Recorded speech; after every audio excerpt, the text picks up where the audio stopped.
show that this is true, okay?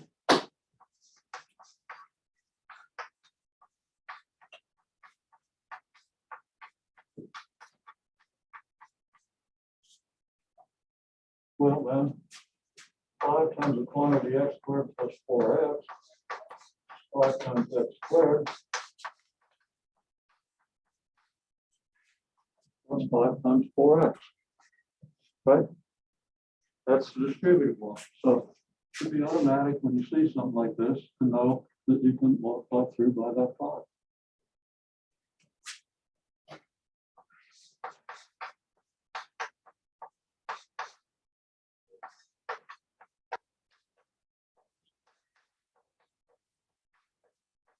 Five times x squared is 5x squared. 5 times 4x is 20x. So it's true.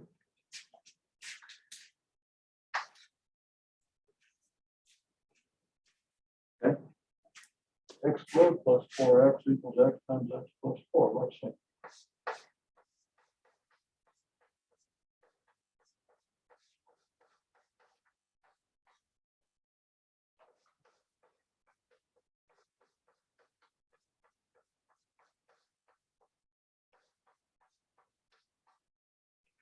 The distributive law, you get this.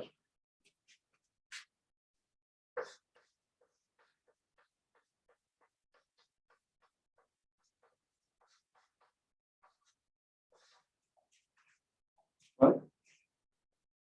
Well, it follows immediately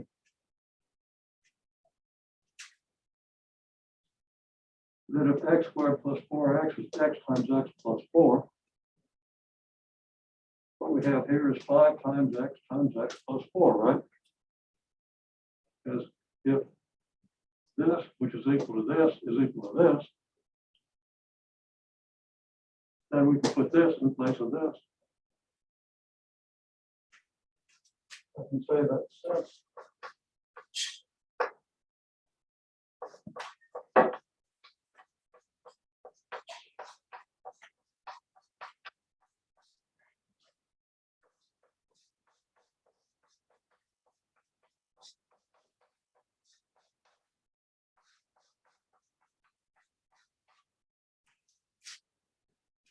And this has to equal this, right? Again, given that x squared plus 4x equals x times x plus 4, 5 times the quantity x squared plus 4x. Well, x squared plus 4x equals this, then you can substitute this for x squared plus 4x. And this is what you get, right?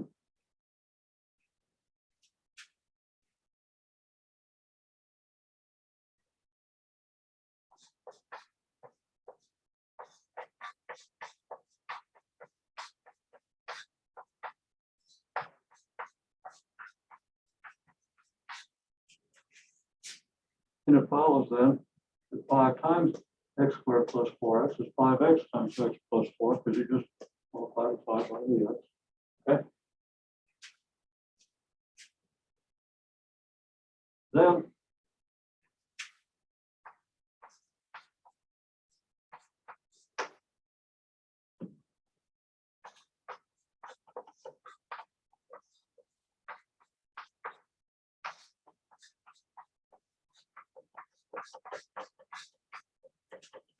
five x squared plus 20x is 5 times quantity x squared plus 4x.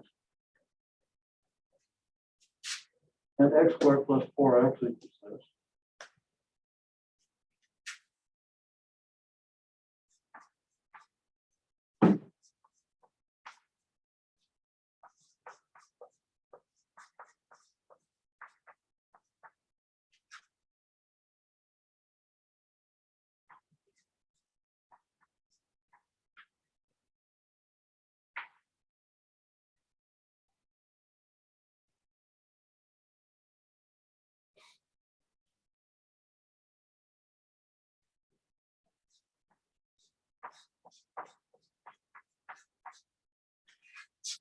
Or probably done wrong, hard to see down there on my mask. Okay, so 5x times that has to equal 5x times x plus 4, because we showed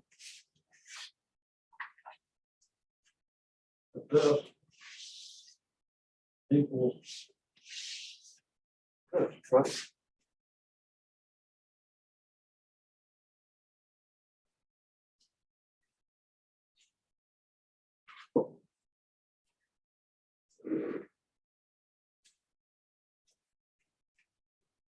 So that this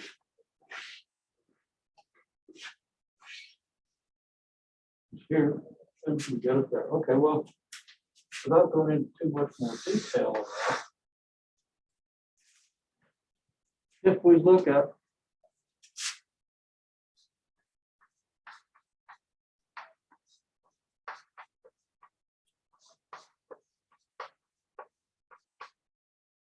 this, and don't think about what we just did here, we can see that you have 5 and 20 here, and they have a common factor of 5, right?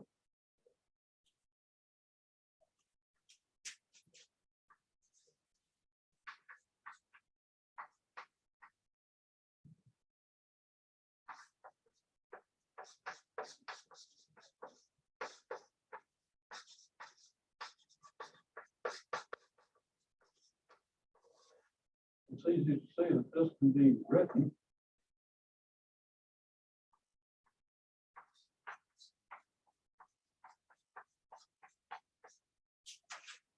as 5 times the quantity x squared plus 4x. Okay.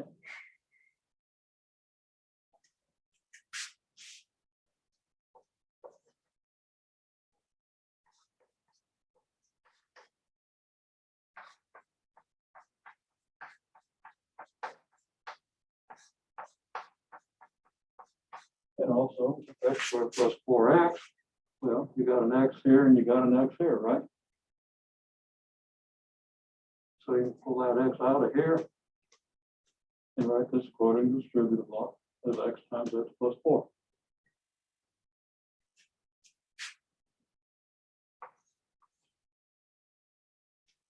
So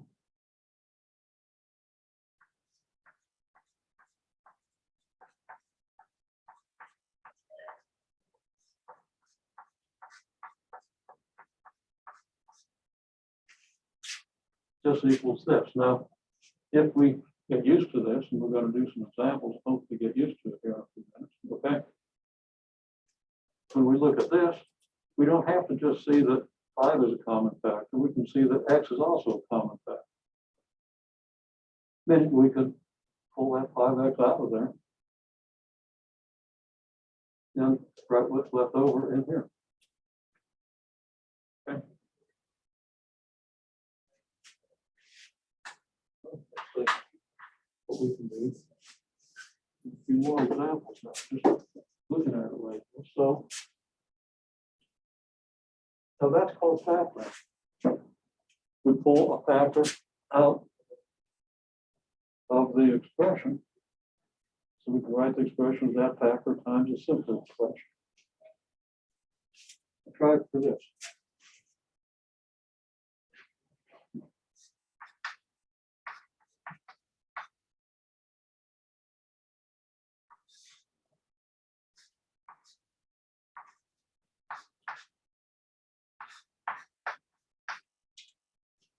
Factor 6x cubed plus 15x, meaning, think in terms of the distributive law, you could write that as what times what expression, okay?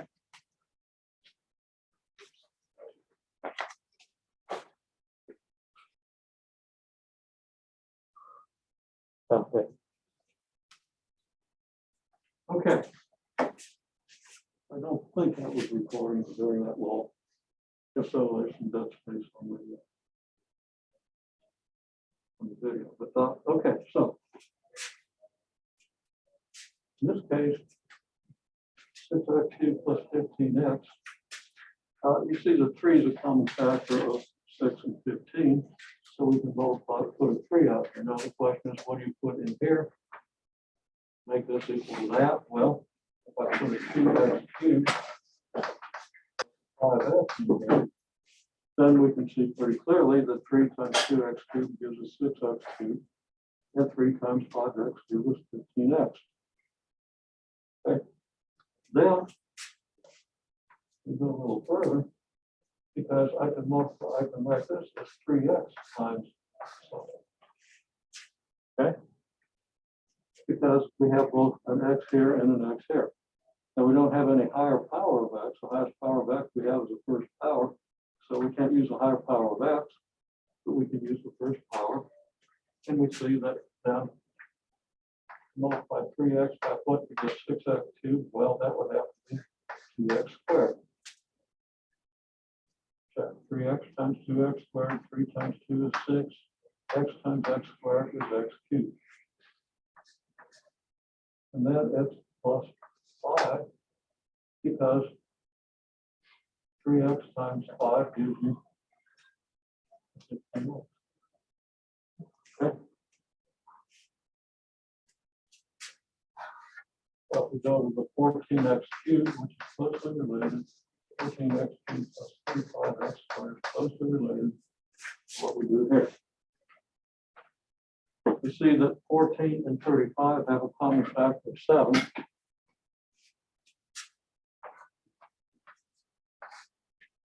And then we've got to write out in parentheses what we have to put in here so that when we multiply by 7, we get this. So 7 times what equals 14x cubed? Well, it'll be 7 times 2x. Checking 7 times 2 is 14 and x cubed is just x cubed. And then it's plus 5x squared. Checking 7 times 5 is 35. So 7 times 5x squared is 35x squared. Then, now we could factor out an x. And I'm going to go ahead and do that. Would not ordinarily do it. We want to make sure we see this. So we have 7x times what? Well, if we look just up here, 7x times what is going to give us 2x cubed. Well, actually, no. 7x times what is going to give us our 14x cubed. Okay, we'll do wrong with that. 7x times what equals 14x cubed? Well, that would be 2x squared. Now, if you write something down here that's wrong, multiply it out. If you don't get this, fix it. Okay? 7x times 2x squared, 7 times 2 is 14, x times x squared is x cubed. Yeah, that works. That is plus 5x. Because 7x times 5x, 7 times 5 gives you 35, and x times x gives you x squared. Makes sense? Oh, we see that, well, you know, we still have a common factor of x here, right?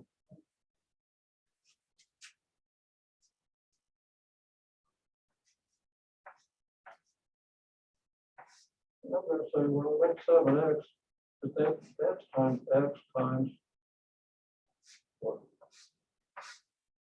We take this thing and just look at this thing and see what we'd have to multiply by x to get this and this.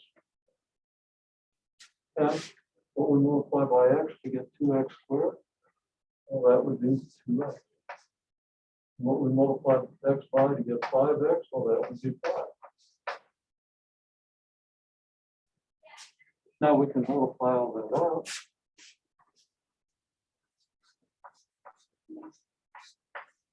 And that's 7x squared times 2x plus 5. If we did everything right, then if I multiply this out by this distributed law, I get this. Well, 7x squared times 2x is 14x cubed. 7x squared times 5 is 35x squared, right? So that works. That's how we need to look at these things. Now, up here, I need something besides x's, and I have 2 variables. So this can be a little more complicated. So let's look it up.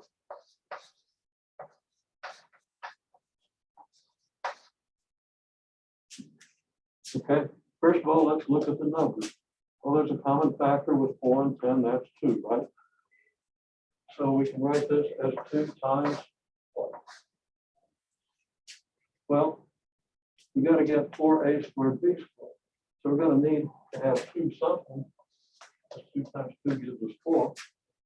Of course, we have to have a little more. We need our a squared b cubed there.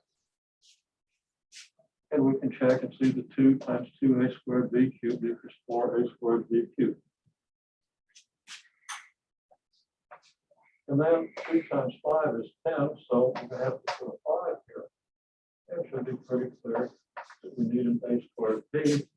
If you write something else down, well, check it. 2 times this should equal this, and it does.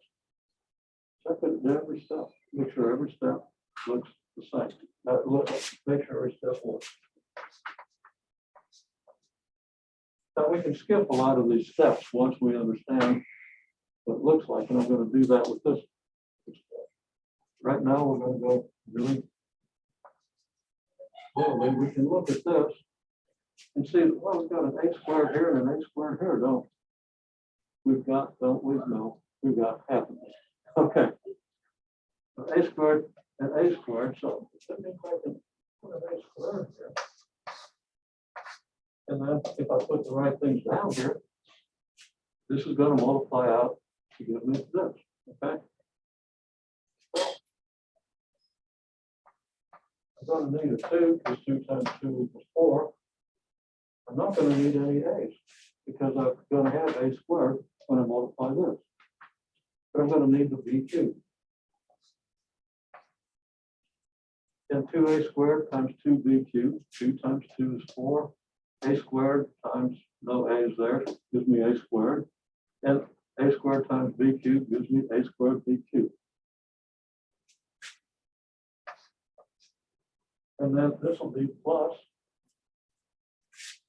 5.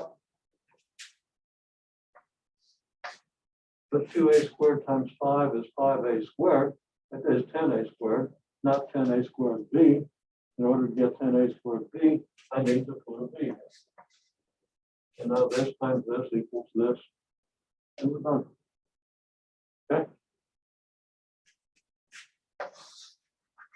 If you have trouble with this, you might need to go back and through the video.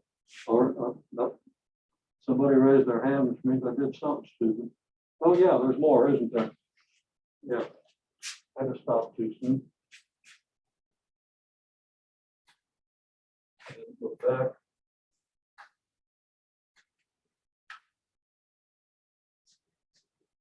There's a b in common here. So now I can write this as 2 a squared b times 2b squared plus 5. It's like I'm taking a b away from this, put it out here. And I'm taking a b away from this, put it out here. Same, so, you know, b taken from both of these. So 2a squared b times 2b squared plus 5. You can multiply it out, and it's going to give you what it started with. Okay?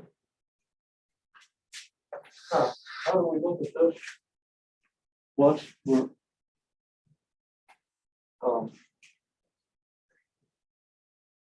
we're pretty adept at this, some of you are very adept at this already, because of course you had it in previous courses and you remember it. Or because you're just really smart and pick it up really fast. Okay. But I think most of you have seen it before. And some of you use a method that, you know, where you actually write this divided by 7 and this divided by 7 and so forth. You might see that in open math. It's a good method. Anyhow. Okay, I'm going to just look at 16 a to the 5th, b to the 7th, minus 40 a cubed c to the 9th. And I can look at each number or letter and see what I have in common. Hang on, somebody just had a question there, so let's make sure we get it. I can't hear that well. Okay, so if we look at this expression now, and this is a 7 here, and some people have trouble seeing that 7 there. And as I said, I got halfway back, I had trouble seeing that 5. I wrote it kind of small. Kind of blurred out for me. So it's easy that a blur could make that look like a 4. I could have written it better. Okay, so anyhow, 16 and 40 have a common factor of 4. Okay. A to the 5th and a cubed have a common factor of a cubed.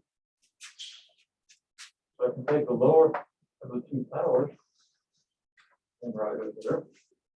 And if you can't see what to do, just see if you got a's in every term, take the lowest power, write it out in front, and then do the distributive law to see how it multiplies it out so you really understand what to do. Okay? You got 8 there. 8, 8, 8. I see an 8. See this? An 8? Or let's see.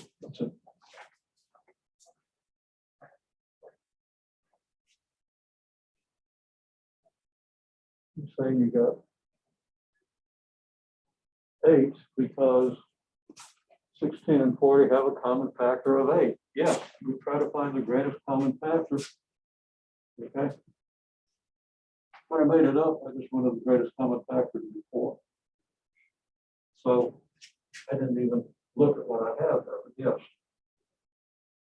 The greatest common factor is 8. So just like I said with the a cubed, I take the biggest power of a, or the smallest power of a, that's common to everything, and that's what I write. And I take the biggest factor, which in this case is 8, not 4.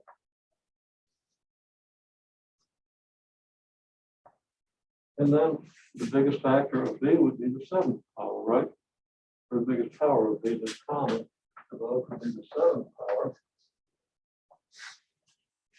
I think I tried to write that a little bigger. We don't confuse it before. And then what do I have to multiply? Well, this has an 8. I've got to have a number that multiplies 8 to give me 16. Well, clearly that's 2. Then I need a power of a because I've got an a to the 5th here and an a cubed here. That means I need an a squared here.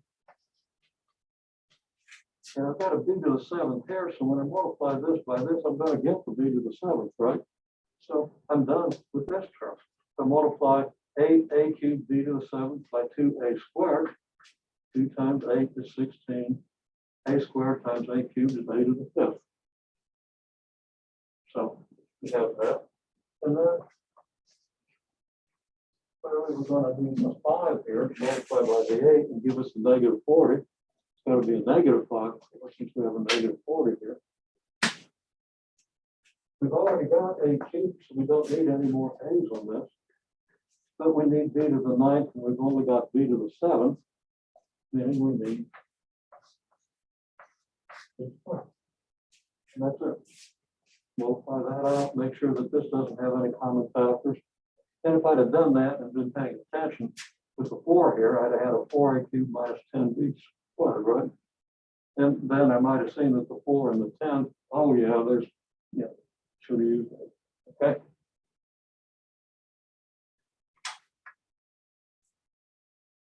Okay, well, that's how you factor what's called a monomial. Now we haven't addressed the second question up here. Wherever it is, I don't even see it. Oh, yeah, no. I'll find it. Okay, here we've factored out just a single term, right? The single term is called a monomial. If we have 2 terms, this is a binomial. So we have a monomial times a binomial. And we started with a binomial with 2 terms. Okay? And a term is just a bunch of stuff multiplied or divided with no pluses or minuses. And that's terminology that I believe you've seen in your material. Okay. Oh yeah, here it is. Okay, good. Well, let's look now at something that's maybe a little trickier.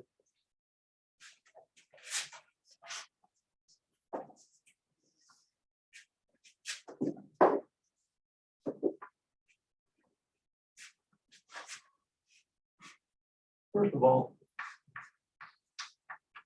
x squared plus 5x plus 6 equals x plus 2 times x plus 3. Why is that? Well, we use the distributive law on x plus 2 times x plus 3. And we get x squared plus 5x plus 6 equals x plus 2 times x plus x plus 2 times 3. This times x plus 3 is this times x here plus this times 3.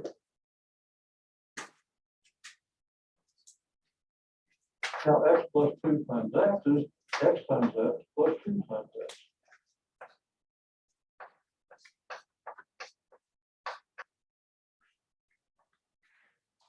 And then this one is x times 3 plus 2 times 3. X times 3 plus 2 times 3. Which is x squared plus 2x plus 3x plus 6. X squared plus 5x plus 6. It's supposed to equal x squared plus 5x plus 6. And we can see very quickly, if I add the 2x and the 3x, I get 5x. I can't add any of these other terms because they're unlike terms.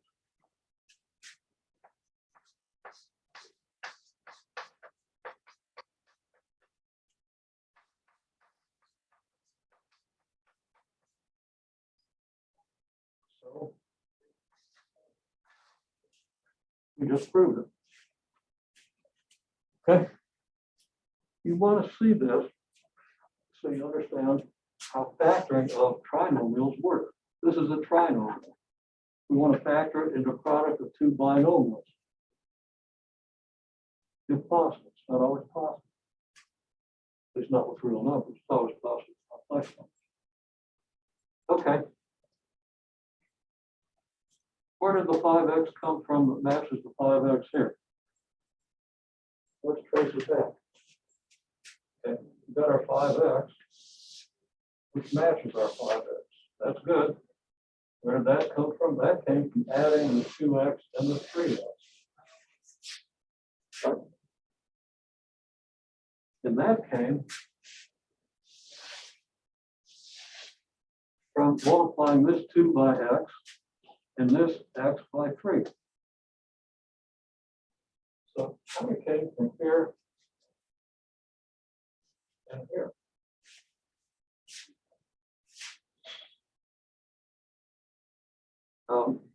This one from here and from here. Okay. And what you see then is that the 2 here gives you the 2x, and the x here gives you the 3x. So the 2 and the 3 are what add up to 5. Now, your open math is going to give you more explanation on this, but that's what it comes down to. This number and this number have to add up to this number. If they do, then since this number is multiplied by x and this number is multiplied by x, you're going to get 5x. So the two numbers that are multiplied by x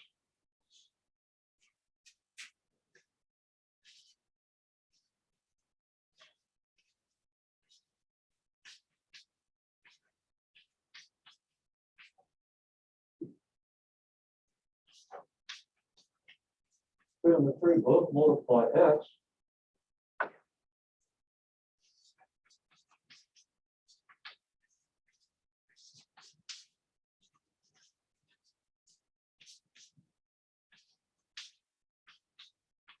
Giving us 2x and 3x, which add up to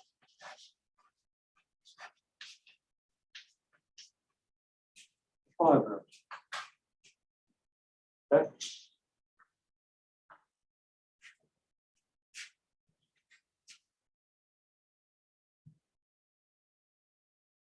Okay, now where did the 6 come from? Well, the 6 matched the 6 And of course, it was here already before we added the 2x and 3x. Where did that come from? That came from the 2 and the 3. Okay. So the 2 and the 3, I'll circle in green. And those are the numbers that control everything. The 2 and the 3 add up to 5, so you're going to get a 5x. The 2 and the 3 also get multiplied here, here, okay? The 2 and the 3 here, and I guess I could trace 2 and 3. It should be very clear that the 2 and the 3 are going to get multiplied.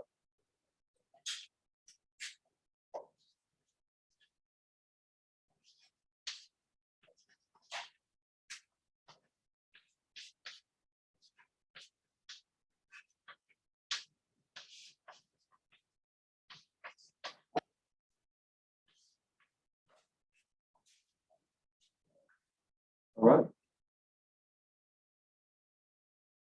Well, I'm going to give you another one to factor.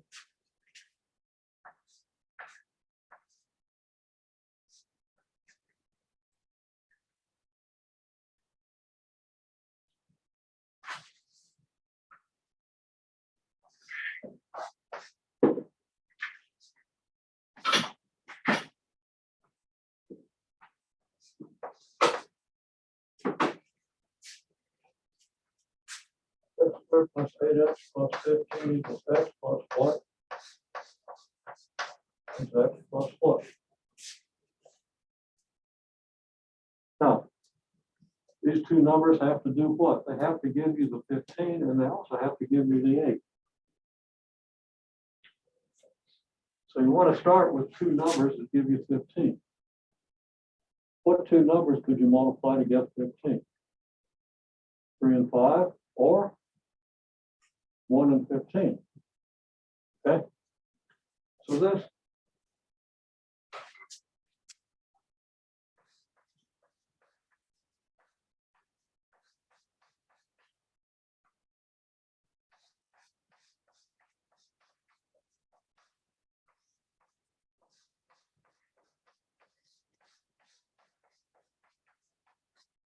either x plus 1 times x plus 15 or x plus 3 times x plus 5. Because again, the two numbers on the end here ultimately end up getting multiplied. So if you multiply this out, does it match this? If you multiply this out, does it match this? So do both of these multiplications using the distributive law and see what you get.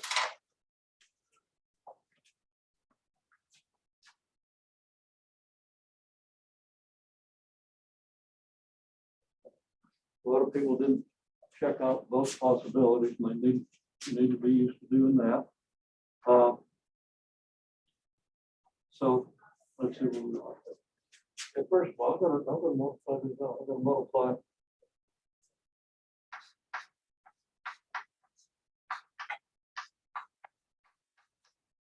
the sign with a question mark over it.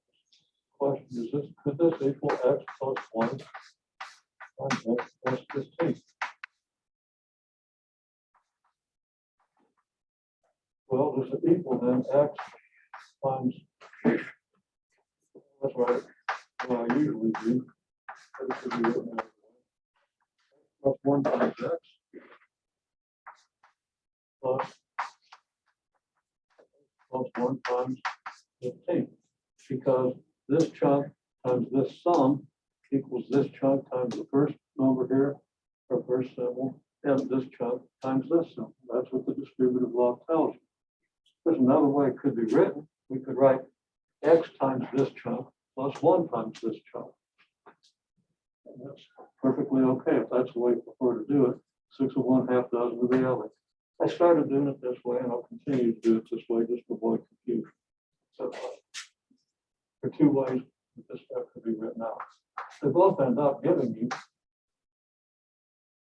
x times x plus 1 times x plus x times 15 plus 1 times 15, because x plus 1 times x is x times x plus 1 times x. X plus 1 times 15 is x times 15 plus 1 times 15. Giving us then x squared plus x plus 15x plus 15. Now, at this stage, we're sure that the 15 matches, okay? But we're not sure if the x matches. Now, you can probably see ahead. Most of you can.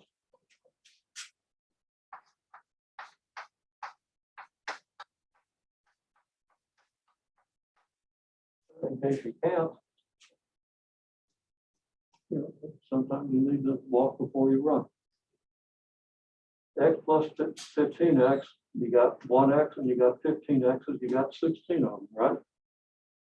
Now, x's can't be added to x squared. X's can't be added to just numbers. They have to be like terms.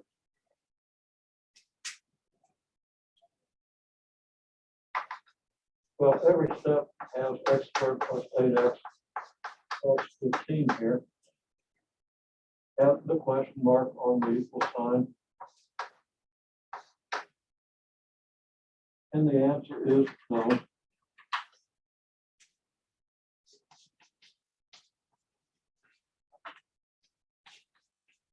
So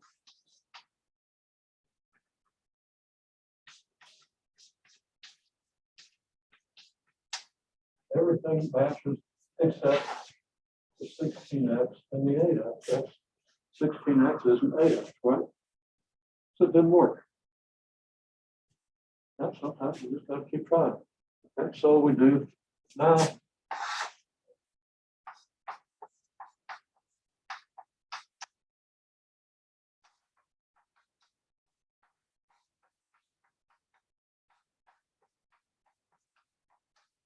Equal to x plus 3 times x plus 5.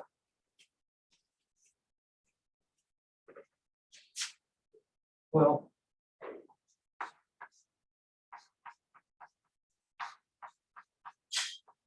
I'm just going to write it out without saying much. But you get x plus 3 times x plus x plus 3 times 5, which is x times x plus 2 times x plus x times 5 plus 3 times 5 equals squared plus 8x plus 15.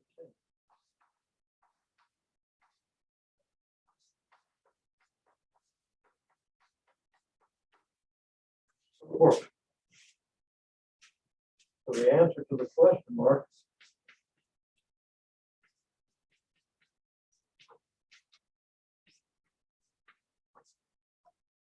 it checks out. This is equal to this. But what if I had put x squared plus 7x plus 15? Well, we'd have been out of luck. Because the only factors, the only integer factors of 15 are either 1 and 15 or 3 and 5. These are the only ways we can factor this with integers. There's more I could say about it, I'm temperature, and that one just yet. I'll just say it. You can actually check whether this thing will factor over the integers using the quadratic formula, because this factors as this, meaning that it's 0 if x is -3 or x is -5, right? And if you set this equal to 0, that's exactly what your quadratic formula will give you. So you could actually use the quadratic formula to find your factors. Since the quadratic formula is basically derived by factors, that's a little circular, but for the purpose of factoring something, that would actually be a legitimate way to do it. But you really want to see it this way, and that's why I want to write it up.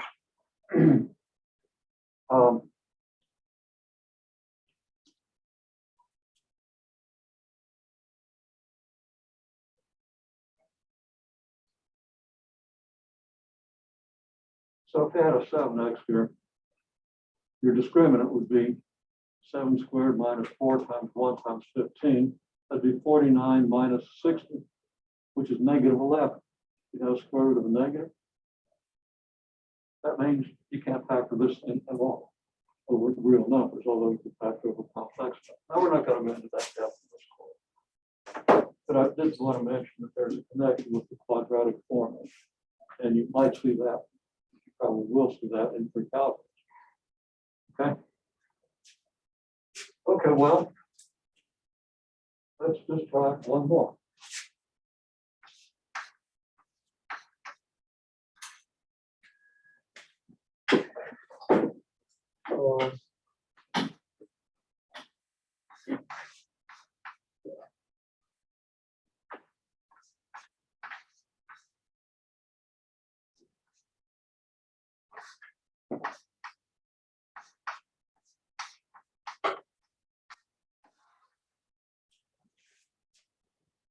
What are the possible numbers you could put here?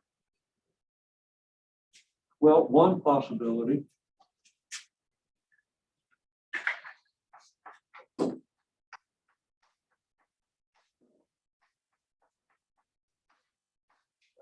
one times x plus 36, right?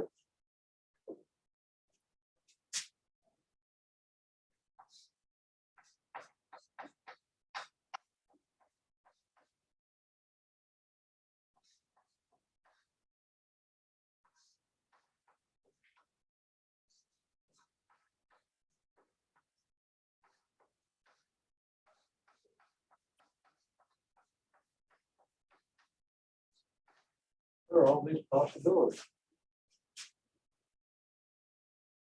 Now we don't have time. We've got 5 minutes left. Only we don't have time to check all these possibilities. But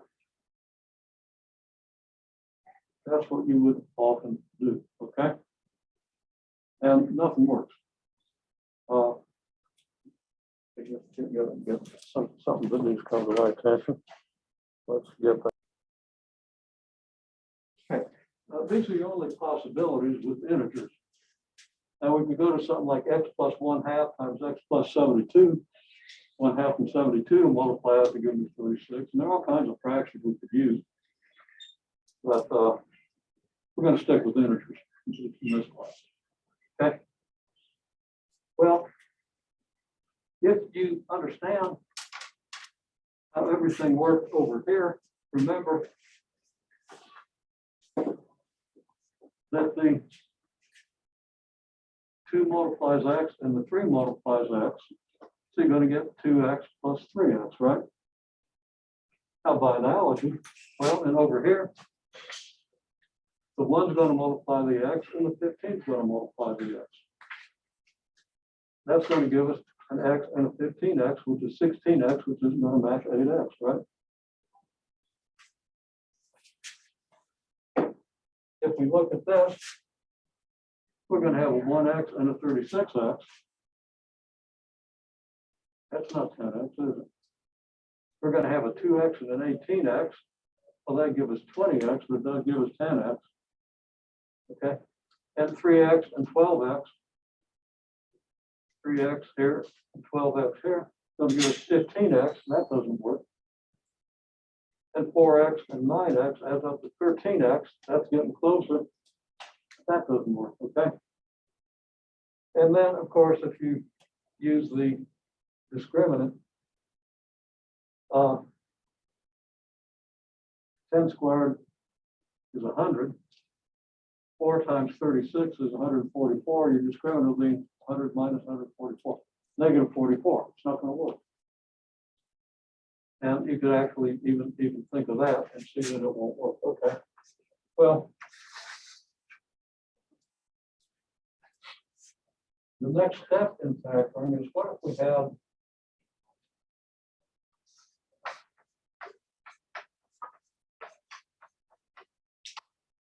x squared plus 10x plus 36?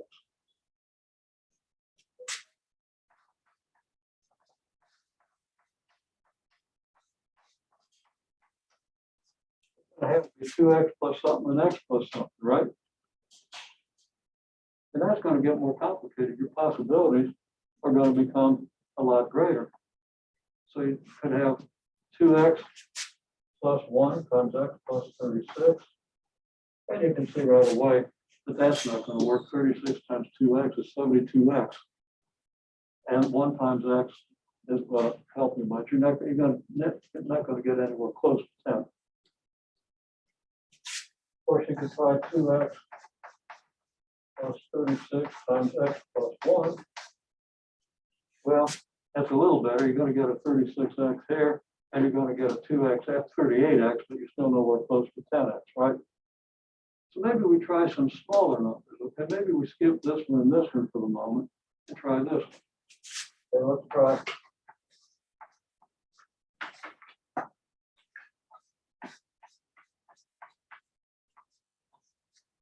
2x plus 4 times x plus 9.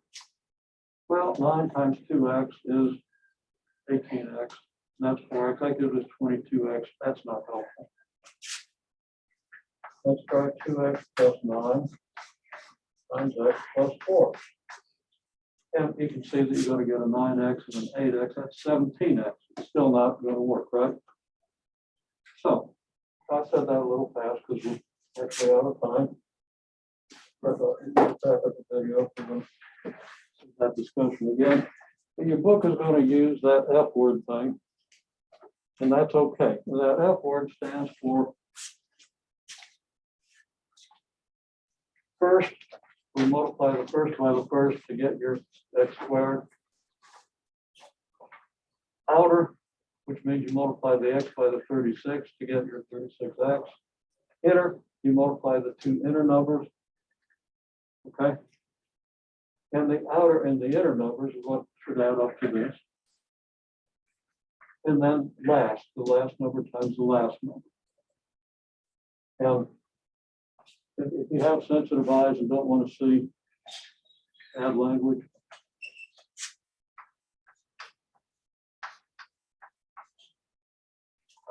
a nasty word, but it's very helpful when you're dealing with all this. I didn't want to start with this. I don't even like to talk about it. I like to talk about how things multiply and understand in terms of the structure of these sums that you get from the extrusion ball, okay? But that's very handy when you're factoring trinomials. It's not helpful with anything else, but it is handy with quadratic trinomials, okay? And certain others. So feel free to use it, but make sure you kind of think about the way we've talked about it also.